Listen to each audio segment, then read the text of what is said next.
সব ফোরা ভাইয়ের কাছ থেকে ঘুরে আসি রে। চ তাহলে। ফোরা ভাই কেমন আছি রে? ফোরা ভাইয়ের মন টন খারাপ, ঘর বাড়ি সব ঢুকে যায় বন্যাতে। ও চাচা দেখে আসি। চল তাইলে। দাঁড়া আমি ন্যাংরাকে নিয়ে আসি। ঠিক আছে, তোর ন্যাংরাকে তুই নিয়ে আয়, কোথায় আছে দেখ।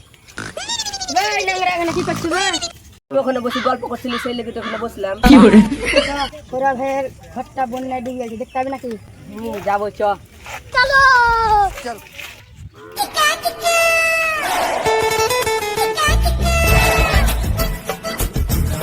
দাঁড়াও, ফোরা ভাইয়ের ঘর চিনতে পারবো না, একসাথে যাবো। ঠিক আছে, আয় একসঙ্গে যাবো।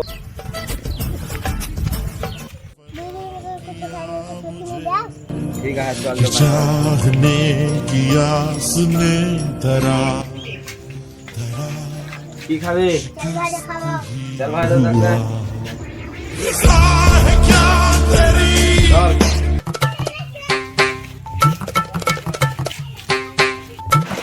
রাস্তায় যদি এত জল হয় তাহলে ফোরা ভাইয়ের ঘরের অবস্থাটা কি হয়? ন্যাংরাটা চলো দেখে আসি অবস্থা কেমন আছে। এ ফোরা ভাই, তোর ঘর আর কত দূর রে? এইটা আমার ঘর ডুবে আছে। তোর এত ঘরের অবস্থা খারাপ?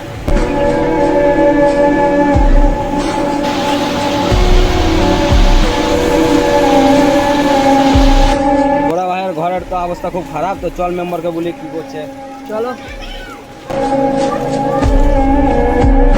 মেম্বারের বাড়িতে আমি চিনি না, তো তুই চিনিস? আমিও চিনি না, কাউকে জিজ্ঞাসা করে আসছি। চল তাহলে। দাঁড়ান দাঁড়ান, জগা মেম্বারের বাড়ি কোথায়? এই বাড়িটার পাশে, ওই তো ওখানে।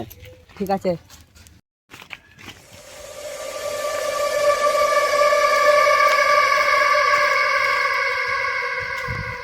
ও মেম্বার সাহেব বাড়িতে আছেন?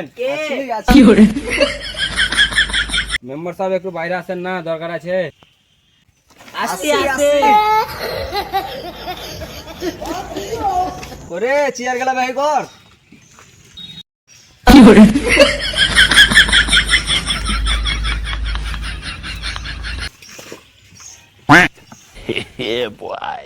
বলেন আপনাদের কি সমস্যা? হ্যাঁ মেম্বার সাহেব, বুঝলাম কি ফোড়া ভাইয়ের ঘরটা তো ডুবে গেছে, তাহলে একটু ঘরের ব্যবস্থাটা করলেন কেন? হ্যাঁ সেটা ব্যবস্থা নিয়ে যাবে। আমি বলছি কি, আপনাদের বাড়িটা কোন জায়গায়? ফোরা ভাইয়ের বাড়ি হচ্ছে হুসুলপুর বাঠিলালা। চলেন তাহলে দেখে আসি ফোরা ভাইয়ের বাড়িটার অবস্থা কেমন আছে। হ্যাঁ মেম্বার সাহেব, বুঝলাম কি ফোড়া ভাইয়ের তো বাড়ির রাস্তা খুব খারাপ, যেতে পারবেন না, তো ভিডিও তো করিয়ে আনেছি আমরা, আপনি যদি দেখেন তো ভালো হয়। চলেন দেখেন। ও বাড়ির অবস্থা তো খুব খারাপ।